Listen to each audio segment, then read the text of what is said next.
¿por qué permite Dios el mal? ¿Por qué permite Dios el mal? La forma clásica de este argumento ha estado en controversia a través de toda la historia, y miren ustedes cómo la mente intelectual humana, sin la revelación de la Biblia, establece o postula, estos le podríamos llamar silogismos. Y son 4 puntos. Número 1, si Dios es bueno, así dicen muchos filósofos, Él podría destruir el mal. Si Dios es todopoderoso, no tiene ningún impedimento para destruir el mal. Pero el mal no ha sido destruido. 4 punto, por lo tanto Dios no puede ser bueno. Se dan ustedes inmediatamente cuenta en dónde se encuentra el error. El error se encuentra en lo siguiente, en que desde nuestra perspectiva humana, nosotros no podemos ver en una inundación, en un accidente, en un cáncer, en una muerte, nada bueno. No podemos ver que haya un propósito detrás de lo que nosotros llamamos malo, que valga la pena que haya sucedido lo que sucedió. ¿Me van siguiendo?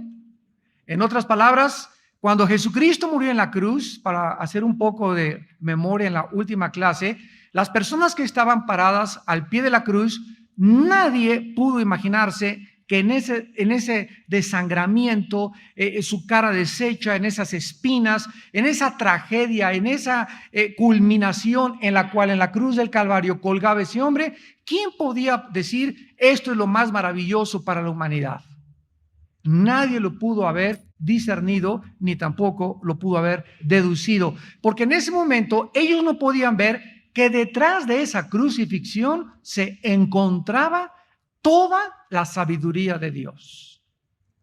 Entonces, el problema está en que nosotros no creemos que haya un propósito para el mal. Y como nosotros creemos que no hay un propósito detrás de las cosas que le llamamos malas, entonces nos queremos hacer más perfectos que Dios. Y le decimos, si yo no puedo ver en esta crucifixión que haya un propósito eterno, entonces tú, Dios, tienes que haberte equivocado al permitir que mataran a tu Hijo Jesucristo. Y sin embargo, a través del tiempo, Dios nos ha abierto los ojos y 2000 años después nosotros, todos nosotros, le damos gracias a Dios por la muerte de Jesucristo. Bueno, vamos por orden. Vamos entonces a contestar 2 preguntas. ¿Por qué Dios no ha hecho nada para detener el mal? Número mal, el mal no puede ser destruido sin destruir juntamente la libertad. Número 1, esta es la primera respuesta. El mal no puede ser destruido sin destruir juntamente la libertad. Como dijimos en la clase pasada, lo voy a explicar. Todos nosotros tenemos una característica que es la más grande que Dios le ha otorgado al ser humano. Y esta se llama la libertad de poder escoger entre 2 caminos, entre el bien y entre el mal. Si los seres que Dios creó, desde Satanás, lo vimos en la clase pasada, los querubines, no hubieran tenido 2 cursos de acción y solamente hubieran tenido un curso de acción, no hubieran sido creados libres. Entonces, cuando Dios permite que la criatura pueda determinar y hacerse responsable de, Señor, te quiero amar libremente o rehúso amarte y me rebelo contigo, no se puede hablar de libertad. Si la libertad fuera destruida, la cual es la única manera de acabar con el mal, ¿verdad? Porque tú no puedes acabar con el mal si no hay libertad. O sea, si hay puro bien, pues no tienes con qué acabar, porque no vas a acabar con el bien. Pero si tú tienes los 2 caminos y eres libre para escoger el bien y el mal, necesitas ser libre para acabar con el mal. Entonces, si nosotros somos seres libres y queremos acabar con el mal, destruiríamos la misma libertad. Si la libertad fuera destruida, la cual es la única manera de acabar con el mal, esta sola acción sería mala por sí sola. ¿Por qué? Porque le quitaría a la criatura la más grande característica y el más grande bien que poseen, la libertad. Entonces, destruir el mal sería una acción mala. Miren cómo nos la voltea Dios. Si el mal tiene que ser vencido, tenemos que hablar de vencerlo y no destruirlo. Dice en Romanos, vamos a Romanos capítulo 12, y vean ustedes la forma de afrontar el mal bíblicamente. Aquí está hablando acerca de la venganza, y esto solo los cristianos lo pueden comprender. Romanos 12, versículo 17 en adelante. Dice Romanos 12, 17, no paguéis a nadie mal por mal, procuren lo bueno delante de todos los hombres. Comienza diciéndonos Dios, si alguien te hace algo malo, ¿qué es algo malo? Nosotros llamamos malo a hablaron mal de mi nombre, me calumniaron, hirieron mi reputación, no es cierto lo que dijeron de mí, me poncharon las llantas de mi carro, cualquier cosa que nosotros recibamos como una acción equivocada de la gente, Dios nos manda no responder nunca de la misma manera. Vamos a partir de esa base y vamos a ver la razón que se encuentra detrás de esta sabiduría de Dios. Dice el versículo 19, no os venguéis vosotros mismos, amados míos, sino dejad lugar a la ira de Dios, porque escrito está, mía es la venganza, yo pagaré, dice el Señor. Muy bien. Dios me dice, mira Armando, esa persona que te hizo ese mal, esa persona que te insultó, esa persona que te ponchó las llantas, etcétera, etcétera, tú no le pagues con la misma moneda, ya no te vuelvo a hablar, eres esto, eres el otro. Déjame, dice Dios. Ahora, primero me pregunta Dios, ¿crees en mí? Porque ahí parte todo, ¿verdad? ¿Crees en mí? Sí, Señor. Bueno, si tú crees en mí, déjame decirte, yo soy el que le voy a pagar a esa persona. Si tú intervienes y tú te vengas, dice Dios, entonces me amarra las manos y yo ya no puedo intervenir. Y va a pasar dos cosas. Una, en tu venganza se te va a pasar la mano. O dos, no le vas a dar el justo pago. Porque es imposible que le paguemos exactamente como lo que nos los hizo. Entonces, si dejamos que Dios se vengue y Él intervenga en la vida de nuestros enemigos, Dios es absolutamente justo y Él sabe, solo Él sabe el escarmiento que esa persona necesita. Entonces, ¿qué es la fe? La fe es vivir en la vida sin rencor a nadie, sin amargura contra nadie, porque creo que Dios es el que está abogando a mi causa, ningún arma forjada contra mí prosperará, suya es la venganza, dice el Señor, y mi paciencia se va a crecer y a madurar mientras yo espero que Dios tome acción de mis enemigos. Por eso un cristiano amargado es un cristiano derrotado por el mal. El mal lo derrotó. Y cuando el mal te derrota es porque no usaste las armas de la luz para contrarrestarlo. Entonces, si alguien te hace mal o te dejó tu esposo o tu novio se fue con otra y tú te amargas, ¿qué estás haciendo? Estás guardando veneno y estás diciendo, Dios mío, estoy frustrado. ¿Por qué? Porque yo quería que fuera para mí mi Panchita y yo quería que Chencho fuera para mí y yo quería esta casa y no es justo que mi esposo nos haya hecho esto y no es justo que mi padre nos haya hecho esto. Tú estás en ese momento tratando de combatir las circunstancias y estás enfrentándote con un dilema que escribió hace muchos años Demóstenes, un gran filósofo griego, y él dijo en esta frase, es inútil irritarse contra las circunstancias porque éstas permanecen impasibles ante vuestra cólera. O sea, es inútil que te irrites contra las cosas que son adversas porque tu enojo y tu amargura no van a hacer que cambien las cosas. Al contrario, tú te vas a autodestruir.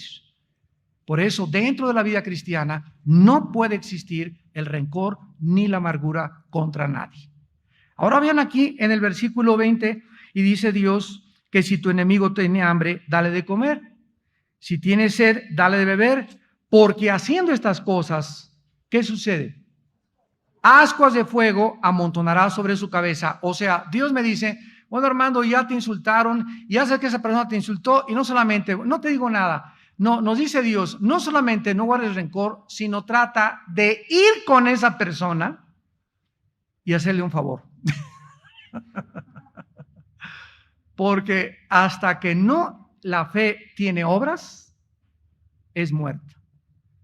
Entonces, si tu vecina anoche hizo un ruederazo y hasta las 4 no te dejaron dormir y estás que les quieres apretar el cogote a todos ahí junto a tu casa, etcétera, etcétera, hazle un pastel, vecina, anoche no nos dejaron dormir, pero es una cosa, queremos decirle que les amamos.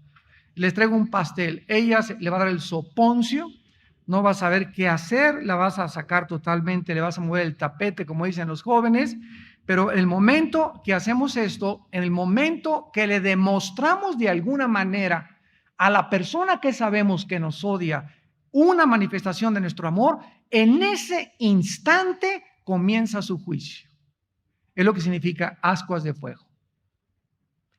En ese momento es cuando Dios ve y dice, esta acción es la que me pone a mí en acción. Porque si algo hace que Dios entre al escenario humano a actuar, es la fe. Y sin fe es imposible agradar a Dios. Y dice el versículo 21, no seas vencido de lo malo, sino vence. Aquí está cómo el mal, no podemos destruir el mal. Se nos manda vencer el mal nada más. O sea, esta es la guerra de los siglos, la guerra cósmica desde que hubo la rebelión en el cielo, una lucha entre el bien y entre el mal, donde al final Dios demostrará que es más poderoso el bien que el mal. Entonces, si alguien me hace algo y yo le contesto de la misma manera, tu esposo te dio una cachetada o te hizo algo y tú vas y le das un cacerolazo, o no le haces ya el desayuno, etcétera, etcétera, le estás pagando con la misma moneda. Entonces, en ese momento, tú estás siendo derrotada.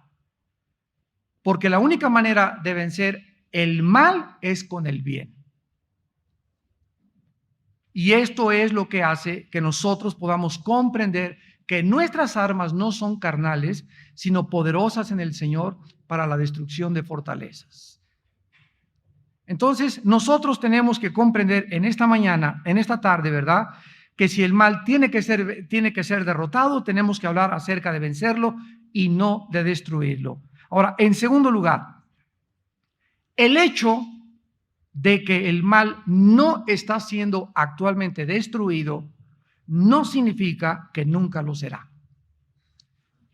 El problema está en que nosotros quisiéramos ya hoy que agarren al diablo y que lo ahorquen y que acaben con todos los malos.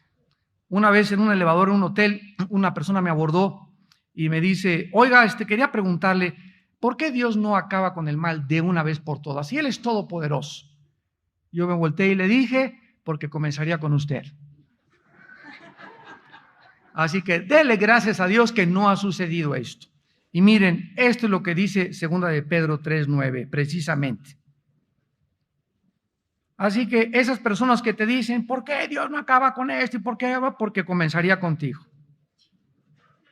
Dice 2 de Pedro 3:9, el Señor no retarda su promesa. El problema es que nosotros somos impacientes, sino que, según algunos, la tienen por tardanza, sino que es paciente. Ah, sí, Dios es paciente y nosotros somos impacientes. Ese es el problema. Dios es paciente para con nosotros, no queriendo que ninguno perezca, sino que todos procedan al arrepentimiento. ¿Qué es lo que hace que Jesucristo todavía no venga y acabe con el mal y se acaben todas las injusticias? Que quedan millones de seres humanos aún que necesitan ser salvados. Y si tú eres un cristiano que estás, ¿por qué no acabas con el mal? ¿Y por qué pasó esto y por qué aquello? ¿Por qué no cooperas con Dios en que esto se acelere predicando el Evangelio de Jesucristo? O ayudando a que el Evangelio sea propagado al mundo entero. Una de las cosas que va a hacer que Cristo acelere su venida es la predicación del Evangelio en el mundo entero. Nosotros le damos a Dios y no sabemos cómo darle gracias a Dios por el privilegio que nos ha dado de estar ya en 52 países en la televisión.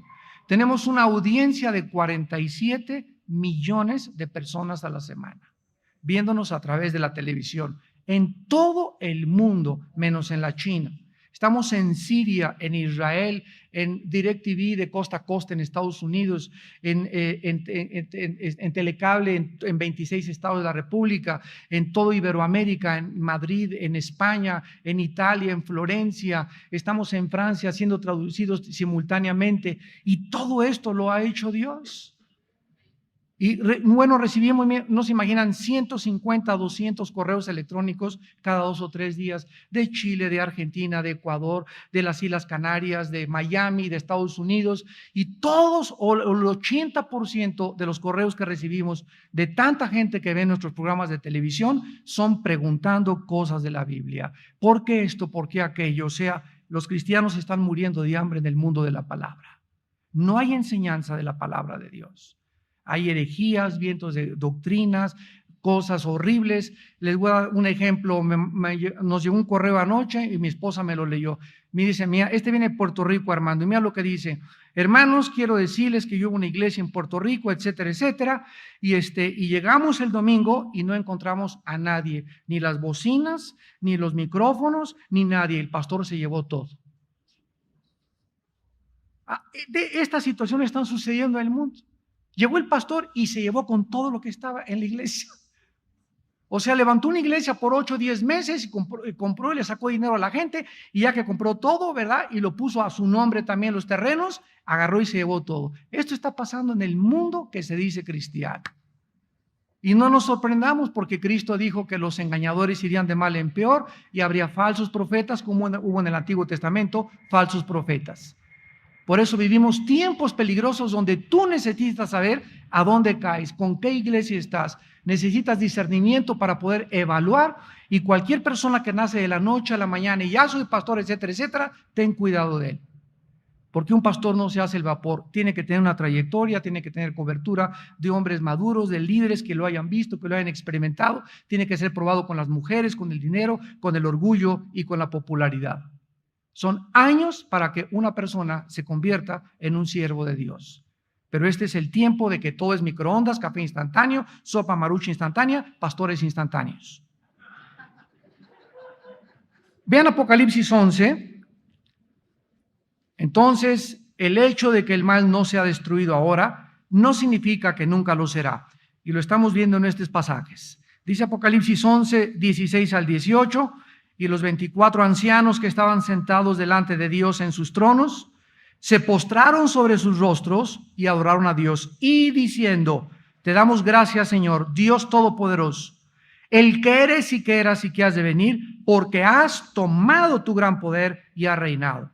Y se airaron las naciones, y tu ira ha venido, y el tiempo de juzgar a los muertos, y de dar el galardón a tus siervos los profetas, a los santos y a los que temen tu nombre, a los pequeños y a los grandes, y de destruir a los que destruyen la tierra. Así es, el libro de Apocalipsis nos revela claramente que se acerca el tiempo en el que Dios juzgará a los vivos y a los muertos, donde Dios juzgará a unos a la izquierda, a las ovejas a la derecha, y les dará recompensas.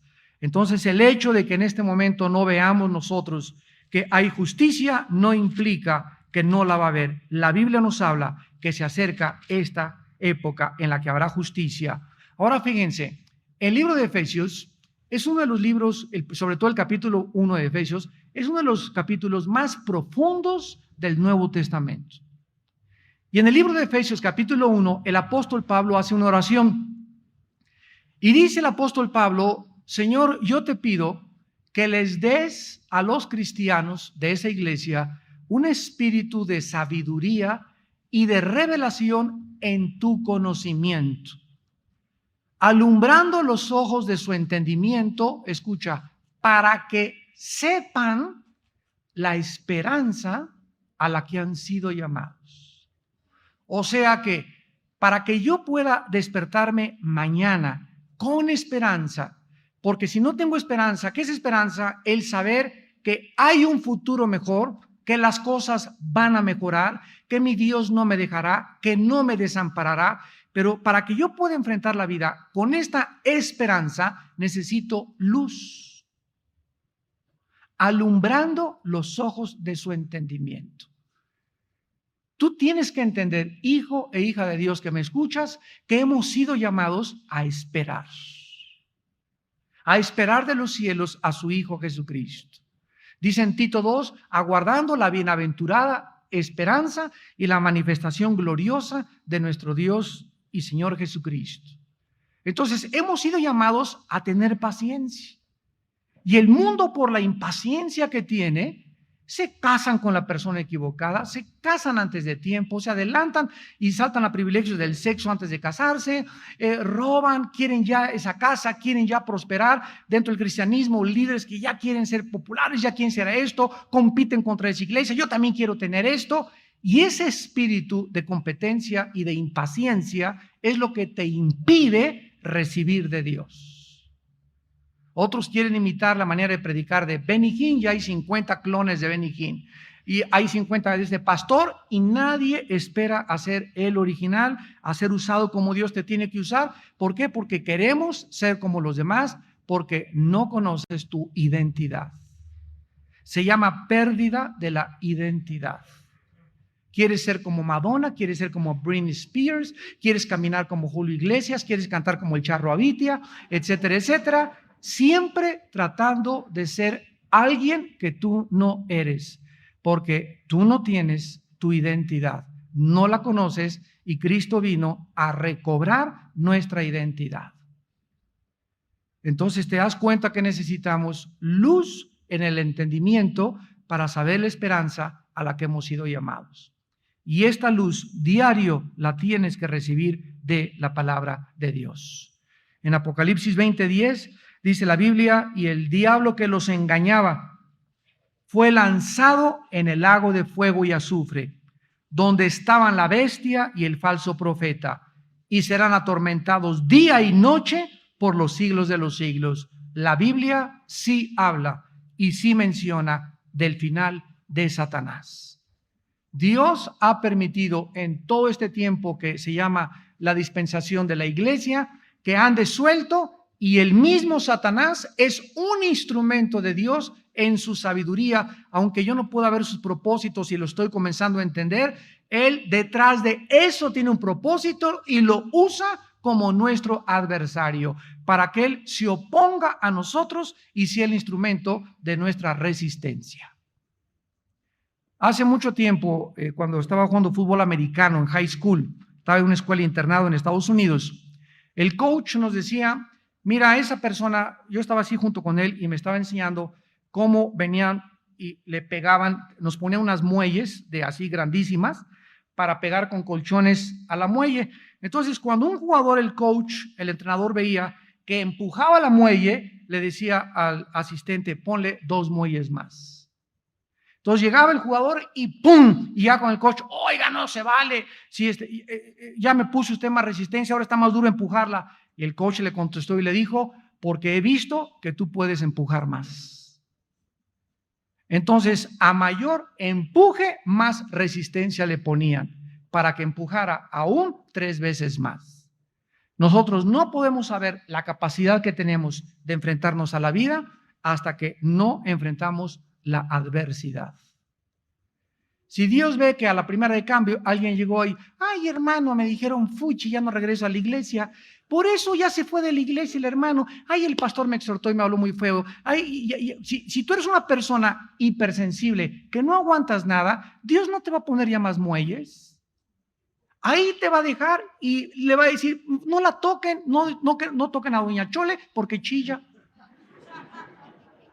El otro por cualquier cosita ya está amargado, ya él creyó. Y esto es lo que determina el espíritu de grandeza que cada uno de nosotros tenemos. En la forma como enfrentamos la adversidad. ¿Cuánta resistencia tienes, escúchame, para sufrir? Y cuando Dios ve que no, como decimos vulgarmente, te agüitas, y no te amelcochas, y no te apachurras, y no te desanimas, y no te, ¿para qué? Y ve Dios que te levantas y que empujas y que sigues a pesar de las cachetadas y todo, y que sigues caminando. Dios no te imaginas lo que tiene para ti mañana. No te imaginas. Porque precisamente los valientes arrebatan el reino de Dios. Se necesita en esta vida y para poder vivir con Dios, valor. Y como ese valor no es inherente ni e innato de nosotros, es un valor que el Espíritu Santo nos infunde, porque no nos ha dado Dios espíritu de cobardía. Si realmente tienes al Espíritu Santo, te vas a levantar, vas a empujar, te vas a sobreponer a tus enfermedades, a las tragedias, a las desilusiones, a lo que te hicieron, y te vas a levantar y te vas a reír, así te vas a reír de tu pasado y de la pesadilla que atravesaste. Y dice el Señor en el Salmo 91, por cuanto en mí has puesto tu confianza, yo también te libraré.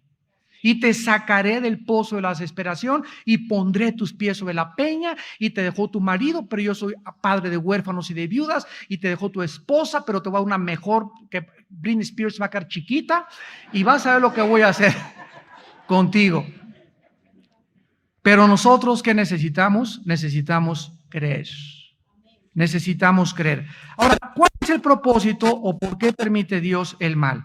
La pregunta que surge la mayoría de la gente es, ¿por qué me pasó esto a mí? ¿No es verdad? ¿Por qué se robaron mi carro? ¿Por qué se tuvo que morir mi hijo? Miren un ejemplo. El dueño de la cadena de televisión de noticias más grande del mundo se llama la CNN. El dueño de esta cadena internacional se llama Ted Turner y se casó con una ex actriz de cine llamada Jane Fonda. Y este hombre, Ted Turner, iba a una iglesia como todos los americanos. Aquí van a la iglesia católica en Estados Unidos, a la iglesia evangélica o protestante, pero no era cristiano. Y iba a una iglesia bautista y a los 17 años de edad se le muere su hermana de cáncer, de Ted Turner, el dueño de CNN. Y él dice en sus memorias que clamó, Dios, si tú eres Dios, sánala. Y como Dios no la sanó y se murió, a los 18 años se hizo ateo. Se amargó contra Dios y hasta la fecha es uno de los hombres que más odian a los cristianos y a la Biblia en el mundo entero. Él hizo los 10 mandamientos de Ted Turner. Se casa con esta actriz Jane Fonda y Jane Fonda, su esposa, se convierte a Cristo. Le decían la reina de los aeróbics. Se convierte a Cristo hace 9 años y comienza a crecer, a discipularse a escondidas de él. Y llega el momento, esto lo escribe ella en su libro que acaba de salir, donde lo confronta con Cristo. Ella sabía que él odiaba a los cristianos, pero ella dijo, yo no puedo ya ocultarle a mi esposo que soy hija de Dios. En ese momento él le dijo, yo no quiero saber absolutamente nada de tu vida, agarra tus maletas y lárgate de la casa. Y entonces aceleró el divorcio y se divorciaron, y ella en su libro escribe, estuve casada con un hombre, fueron como 10 años los que estuvo casada con él, con el hombre más rico del mundo, un hombre que tiene lo que él quiere, cualquier sueño, cualquier deseo, lo tiene por su influencia y su poder. Sin embargo, nunca, dice Jane Fonda, he conocido un hombre más vacío, más confundido, más amargado y más infeliz que Ted Turner. Y ahí está todo el libro de Eclesiastés escrito hace 3000 años. Del rey Salomón, que Ted Turner parece el niño del coro comparado con él. Porque Salomón, ¿verdad? Tuvo los asientos donde sentaba eran de oro. Tenía 1000 mujeres, esposas, amantes, cantores. Bueno, dice, no negué a mis ojos nada que mis ojos pudieran desear. Y después dije, vanidad de vanidades es la vida. ¿Por qué, verdad? Porque este hombre no pudo explicar por qué se murió su hermana y la agarró contra Dios.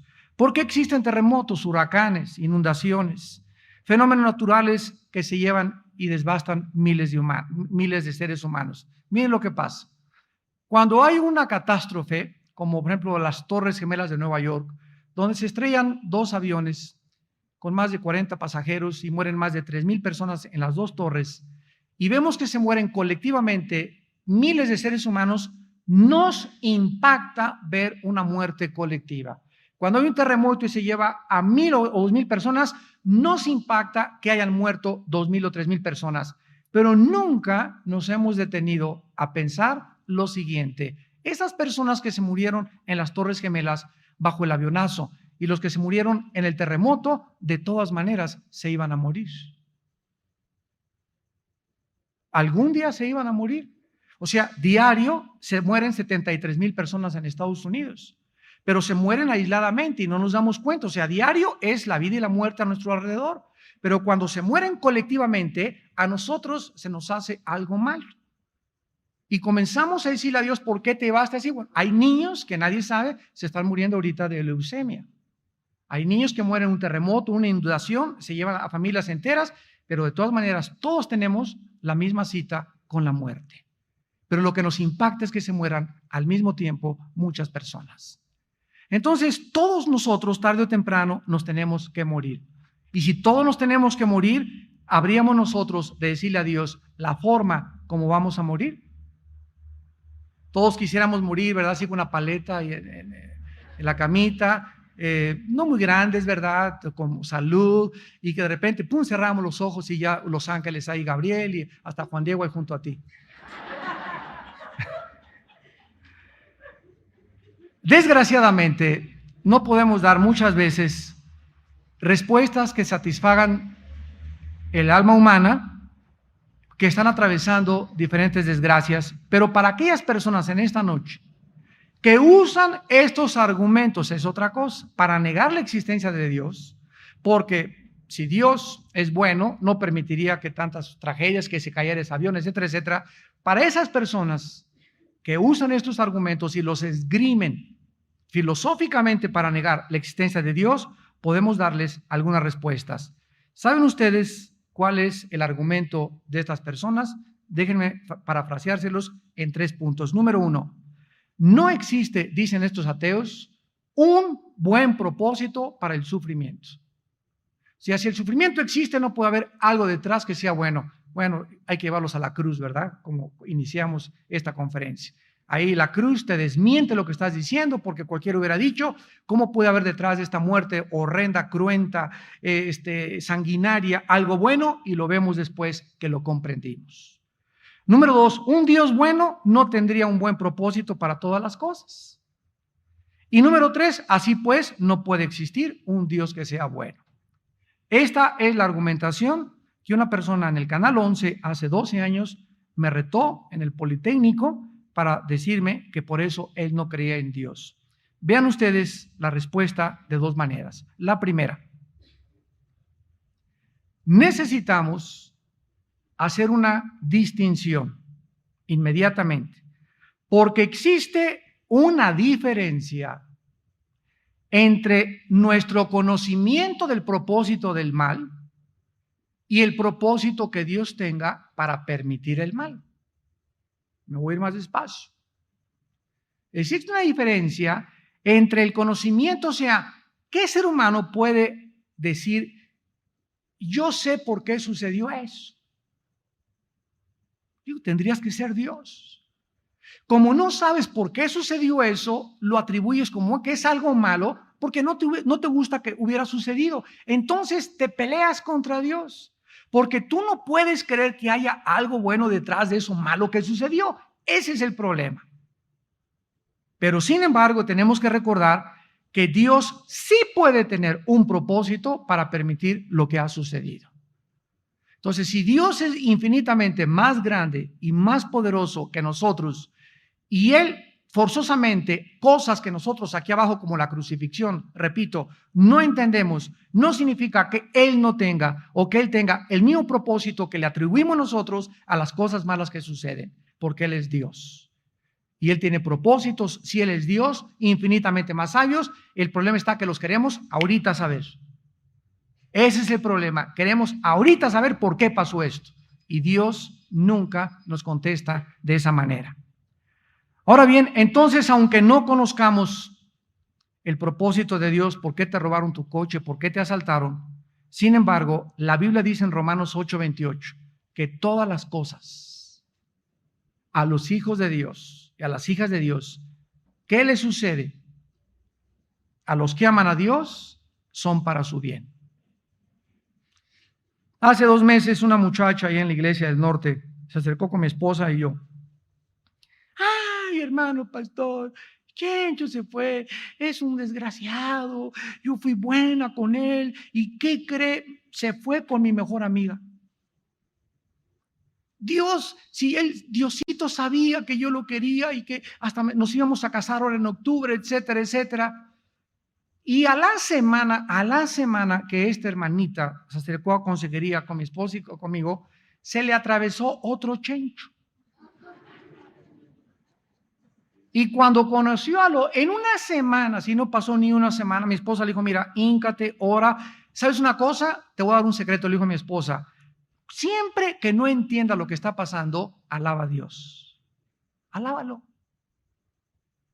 No te imaginas el poder que está encerrado entre la alabanza. Alábalo, Padre, no entiendo, lo vamos ahorita en Job, pero tú lo hiciste. Yo no sé qué está pasando, en este momento no veo un propósito por el cual no lo puedo entender, si nos íbamos a casar, etcétera, etcétera, pero yo te alabo porque tú eres infinitamente sabio y sé que tienes algo mejor para mi vida. Cuando tú, amado santo, amada santa, cuando tú entras con esta actitud en la vida y tienes esta respuesta hacia la adversidad que no puedes explicar qué se encuentra detrás de eso malo que te sucedió y Dios ve que tú le alabas, esta es una demostración de que tú crees en Él. Y Dios se pone en acción y vas a ver en paracaídas lo que te va a mandar. Pues esta muchacha le habló a mi esposa, hermana, ¿qué cree? Pastora, fíjese que este muchacho y está en un seminario y el otro ni siquiera tenía trabajo. Y dice mi esposa, ¿ya ves? ¿Ya ves? Y ahora, después de una semana, entendió lo que una semana anterior no podía entender y cuando lo entendió, alabó a Dios y se dio cuenta que lo que ella llamó malo una semana antes era que Dios había metido cirugía precisamente para quitar un tumor que le iba a hacer sufrir más adelante peor en su vida. ¿Te das cuenta? Nosotros no podemos ver muchas veces que Dios sí tiene un propósito para lo que nosotros llamamos al principio bueno. Entonces, no podemos asumir, para concluir esta primera respuesta, no podemos asumir que no existe un buen propósito para algo solo porque no conocemos lo que Dios tiene detrás. Esto es incongruente hasta filosóficamente. Y en segundo lugar, algunos males nos traen bienes mejores. Vamos a verlo en la Biblia. Si José no hubiera sido vendido por sus hermanos, no hubiera sido casi abortado por su familia, no hubiera sido encarcelado por su pureza, jamás José, si no hubiera pasado esas cosas que al principio él llamó malas, pero que desarrolló el bendito hábito de no amargarse en la cárcel, no amargarse contra sus hermanos, mantener su confianza en Dios. Si él no hubiera mantenido esa confianza, no entiendo por qué lejos de mi casa mis hermanos me odian, mi familia no me quiere. Ahora por mi pureza estoy en la cárcel, perdí mi trabajo por ser cristiano, pero te alabo y te bendigo, Señor. Después de que pasó todas estas cosas, entre comillas, malas, todas esas cosas que eran malas eran el programa de Dios para que él se convirtiera en el gobernador de Egipto y toda su familia pudiera entrar a Egipto, trabajar en Egipto y servir al faraón. Veamos al terminar el libro del Génesis, capítulo 50, esta verdad. ¿Te das cuenta? Pero si tú no tienes ese hábito de, pues a mí puras desgracias, hermano. Me dejó dos esposos, el que cuando estoy me pega, esto me está pasando, bla, bla, bla, bla, bla. Me violaron cuando era niña, me corrieron, me acusaron, me calumniaron por aquello, bla, bla, bla. Si tú eres cristiano y estás atravesando adversidades, pero tú estás viviendo una vida, no que te sonó tu esposo porque tú también le diste un cacerolazo, sino porque eres cristiana. Si estás sufriendo por causa de Cristo, se va a convertir para tu bien, para que no me vayas a malentender. Entonces, cuando es por causa de Cristo, como José, se aguantó, no entendía por qué lo vendieron, por qué le pasó aquello, pero dice Génesis 50, versículo 20. Vosotros, les dice a sus hermanos, pensasteis mal contra mí, mas Dios, ¿qué cosa? O sea, ¿quién es Dios? Es el Dios que los limones que nos avienta los hace agua de limón. Ese es el Dios que servimos. Es el Dios que las flechas que nos hieren y que nos lastiman se convierten después en nuestra propia armadura. Es el Dios que detrás de todas aquellas cosas que el mundo llama, porque no entiende, sufrimiento o malas, Él tiene detrás un propósito maravilloso que está contribuyendo para formar tu carácter. Todo lo que le hicieron en su familia, dice José, Dios lo convirtió, Dios lo envolvió y Dios lo transformó y me bendijo. Y ahora que veo la bendición por la paciencia y porque pude desarrollar el hábito de reconocerlo en todos mis caminos, los perdono. No tengo rencor contra ninguno de ustedes. Job, ¿qué le pasó a Job? Perdió familia, perdió hijos, perdió todo. Y todavía, por si fuera poco, le dejan a la engorrosa de la esposa. Porque era un gorro esa señora, sinceramente. Y todavía, o sea, yo estoy seguro, ¿verdad? Que él hubiera dicho, Señor, de una vez te lo hubieras llevado a ella. Pero Dios no se la llevó a ella. Entonces nos damos cuenta, ¿verdad? Que detrás de todas estas cosas existen cosas maravillosas que nosotros aparentemente no podemos contestar. Algunas personas piensan que pueden imaginarse que criaturas como nosotros, que somos libres, pero no tenemos ninguna posibilidad de hacer algo malo, ¿verdad? ¿No habría esto sido mejor para Dios? O sea, haber creado seres humanos que no hicieran nada malo. Esto es una imposibilidad teológica porque, repito, no existiría la libertad. Claro que Dios sabía que las criaturas se iban a rebelar contra Él e iban a abusar de la libertad. Ya dijimos, nuestra imperfección proviene del abuso de nuestra perfección. O sea, las imperfecciones y los defectos que yo tengo provienen del abuso que yo he hecho de la perfección original, de la libertad con la cual Dios me creó. Entonces, no es de Dios la mancha, es de nosotros. Las imperfecciones vienen del abuso de nuestra libertad. Dios le da libertad a las criaturas fueron las que abusaron de esa libertad, por lo cual el mal entró al universo. Ahora, Dios lo permitió y estamos viendo por qué lo permitió. Vamos a Job capítulo 11 y vamos a contestar algunas de estas preguntas, porque este es el libro más maravilloso que responde por qué sufren los justos. Vamos a partir de esta premisa. Tú no puedes estar en lo correcto y Dios equivocado.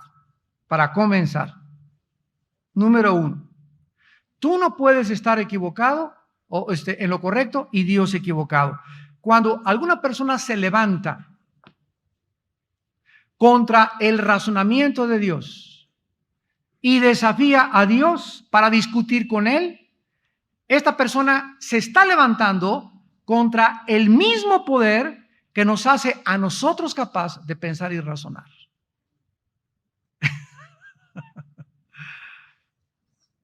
En el 2005 lo vas a entender. Cuando una persona desafía a Dios, ¿por qué esto se argumenta en mi mente finita de ratón de renacuajo que tengo? Me estoy levantando contra el mismo poder que me dio esa mente.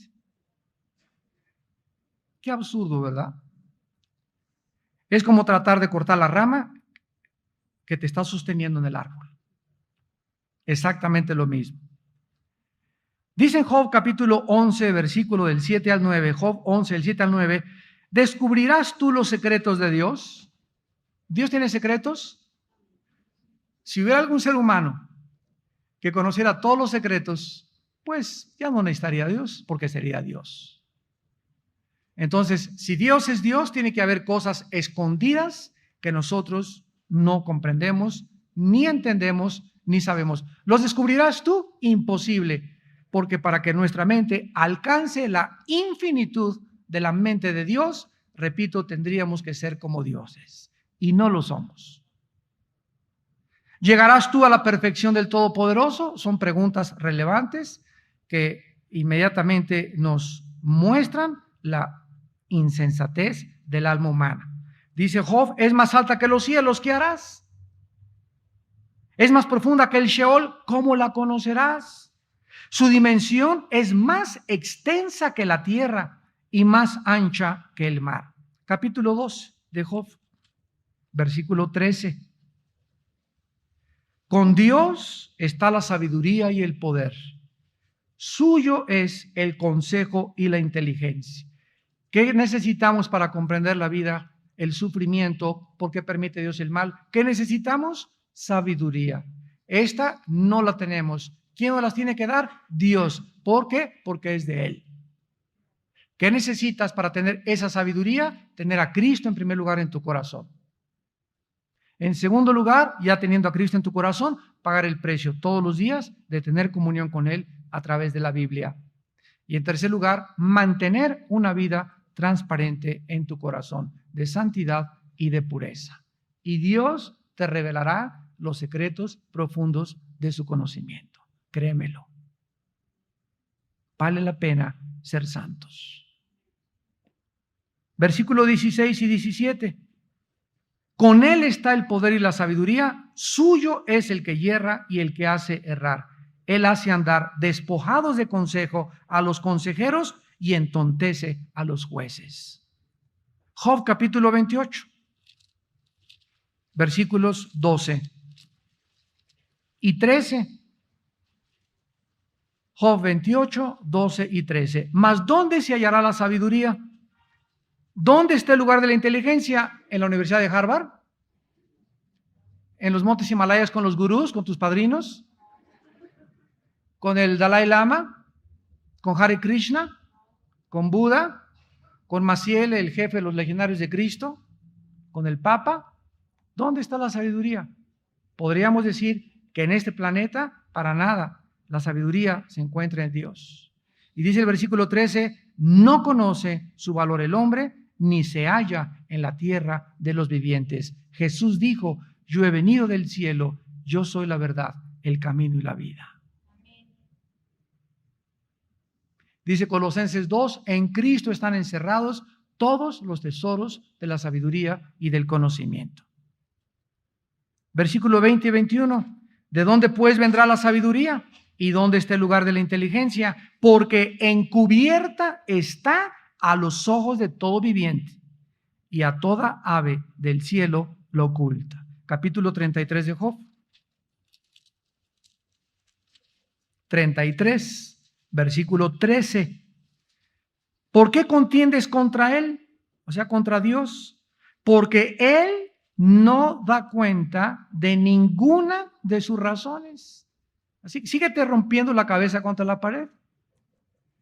Por eso todos, o el 80% de los ateos murieron locos. El más grande ateo del siglo XX, Friedrich Nietzsche, que escribió Dios está muerto, a los 38 años se volvió homosexual y a los 41 años murió loco en un hospital psiquiátrico. El que dijo que Dios estaba muerto, murió y Dios seguía viviendo. Jean-Paul Sartre, el padre del existencialismo francés, en los 60 escribió el libro La náusea, El muro, dos de sus obras clásicas más famosas de la literatura atea, y al acabar el libro La náusea dice, toda mi vida me he dado cuenta que esto es como un basurero y es como un muro enfrente de mí que veo que ya no puedo pasar. O sea, él trataba por medio de su mente finita darle respuesta a problemas que trascienden la capacidad para poder tener las respuestas. ¿Y qué sucedió? Escribió el libro del muro. Me choco contra una pared y dice, aunque yo sé que Dios siempre me ha perseguido, muero desesperado porque es demasiado tarde para buscarlo.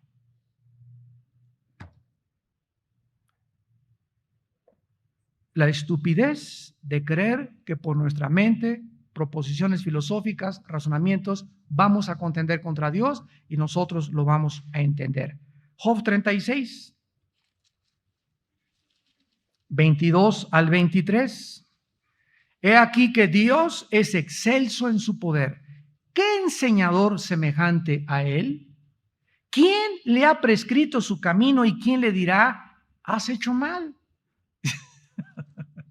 ¿Quién está hablando todas estas cosas? El libro donde el hombre Job más sufrido que la Biblia pone, nos revelan todos estos secretos. Y donde este hombre Job no sabía, él no podía, o sea, ¿por qué, señores? O sea, ¿por qué perdí mi familia? ¿Por qué mis propiedades? Si he sido un hombre bueno, recto, temeroso de ti, explícame. Y pasó un año y el cielo se cerró, no hubo respuestas del cielo. Pero él siguió caminando y rascándose las llagas, acostado en la tierra, y no estaba, ay, para esto te serví, Señor, sino, Padre, aunque tú me deshicieres, en ti seguiré esperando. Yo sé que mi Redentor vive y aún desecha mi piel, he de ver con mis ojos al Señor, y Él me purificará como el oro después de los sufrimientos. ¿Y qué es lo que nos enseña el libro de Job? La fe ante lo desconocido. David escribió: del día que temo, en ti confío.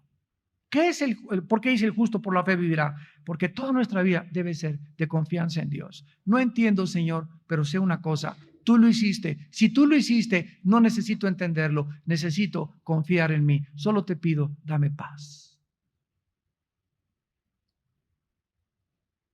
Esa es la actitud cristiana. Señor, en medio de esta tempestad que estoy pasando, que no entiendo lo que está, solo te pido algo, solo te pido una cosa: que tu presencia esté en mí, que tenga paz. Porque con su paz atravesaremos los valles de sombras y de muerte. Y finalmente, en el capítulo 40 de Job, además respondió Jehová a Job. Ahora Dios le dice a Job y le dice: ¿es sabiduría contender con el Omnipotente? El que disputa con Dios, responda esto. Entonces respondió Job a Jehová y dijo, y comienza Dios a darle todas las cosas que Job no podía entender. Y en el capítulo 42, versículo 2, le dice Job al acabar su vida a Dios, al acabar sus sufrimientos: yo conozco que todo lo puedes y que no hay pensamiento que se esconda de ti. ¿Quién es el que oscurece el consejo sin entendimiento? Por tanto, yo hablaba lo que no entendía. Cosas demasiado maravillosas para mí que yo no comprendía. Este es el resumen de la historia humana. Los filósofos y los ateos hablan y hablan en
televisión, en los libros, cosas que ni ellos entienden.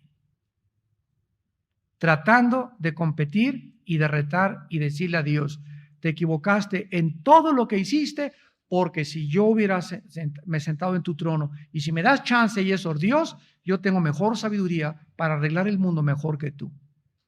Se creen mejores, más buenos y más misericordiosos que Dios, porque no saben lo que están diciendo. Por eso dice la Biblia que cuando nosotros confiamos en el Señor es fortaleza en el tiempo de nuestra angustia. Oremos.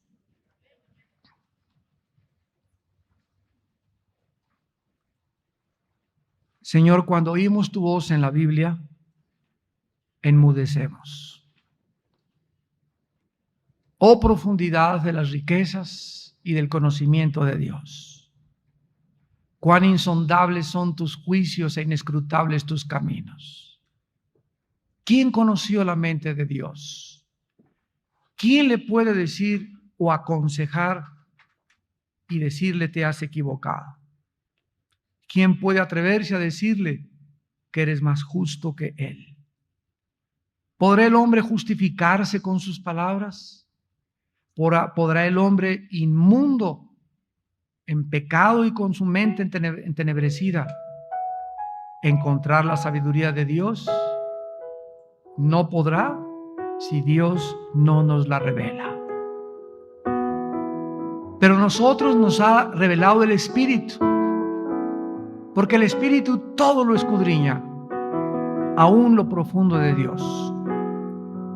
Y cuando tenemos paciencia en la vida y amamos a Dios con todo nuestro corazón y nos santificamos cada día más y nos limpiamos de contaminación de carne y de espíritu, perfeccionando la santidad en el temor de Dios, Dios abrirá las puertas de nuestro entendimiento.